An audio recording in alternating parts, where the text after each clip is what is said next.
En prélude du recouvrement forcé dans le secteur du transport, la direction des recettes non fiscales du Lualaba, d'Erneflou, a organisé en son siège une importante réunion préparatoire.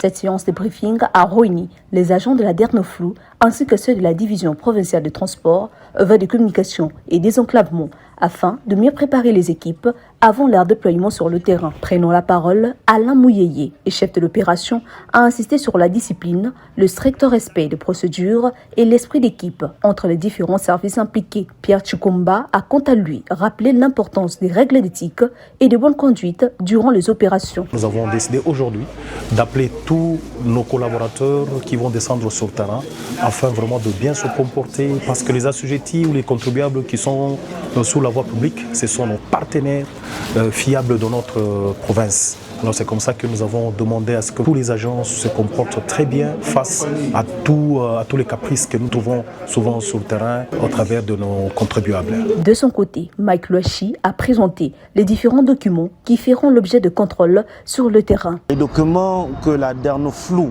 elle, contrôle, il s'agit du contrôle technique, de l'autorisation de transport, de la patente. Pour la mairie, c'est le stationnement et DIL, la vignette, plaque d'immatriculation pour moto et aussi carte rose pour moto. Pour assurer une meilleure couverture de la ville, 36 barrières de contrôle seront érigées à travers Kolwezi. Cette opération des recouvrements forcés sera menée conjointement par la Derneflou, la DIL, la mairie de Kolwezi avec l'appui de la police des circulations routières. Une mobilisation qui vise à renforcer le contrôle et à favoriser la mise en conformité des usagers du secteur du transport.